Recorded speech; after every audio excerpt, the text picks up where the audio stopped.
Adakah aurat muslimah di rumah sama dengan ketika di luar rumah? Jika terdapat lelaki yang bukan mahram, dia bukan dalam rumah ataupun di luar rumah, tapi di hadapan lelaki yang ajnabi atau bukan mahram. Di hadapan suaminya, okey, tak ada apa masalah, dia boleh buat apa-apa pun jenis apa yang dia nak buat.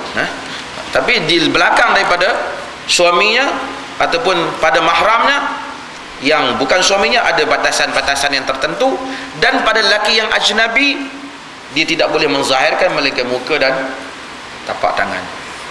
Kadang-kadang orang ni, Tuhan ampunlah kita semua ni, kadang bila datang rumah, dia rasa masuklah rumah tak apa, dia nak keluar pun dia pakai. Dalam rumah tu orang datang masuk, dia pakai sarung nangka ni,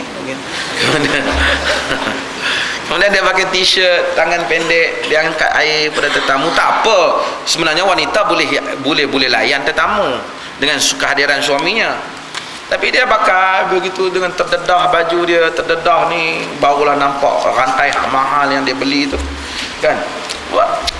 Dia kata tak apa dalam rumah, dia kata nak pergi hidang air je, tak boleh. Dia bukan masalah dalam ataupun luar rumah, masalah dia di hadapan lelaki yang ajnabi. Kadang-kadang dia nak keluar, kadang-kadang sidai kain ke, keluar di tepi tu pun dia rasa macam tak ada apa masalah. Ada keluar sikit, nak pergi panggil kawan dia jiran sebelah pun, kita takutlah Allah lah masalah ini. Mungkin isteri kita lupa, kita sebagai suami ingatkan dia, seperti mana isteri mengingatkan suaminya apabila suaminya lupa dalam hukum hakam Allah Azza wa Jalla.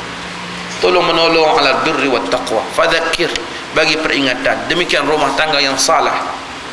Masya Allah, isteri silap, suami ingatkan, dan apabila suami silap, isteri ingatkan.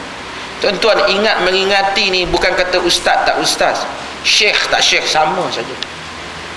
Manusia ni bukan kata bila dia jadi ustaz atau syekh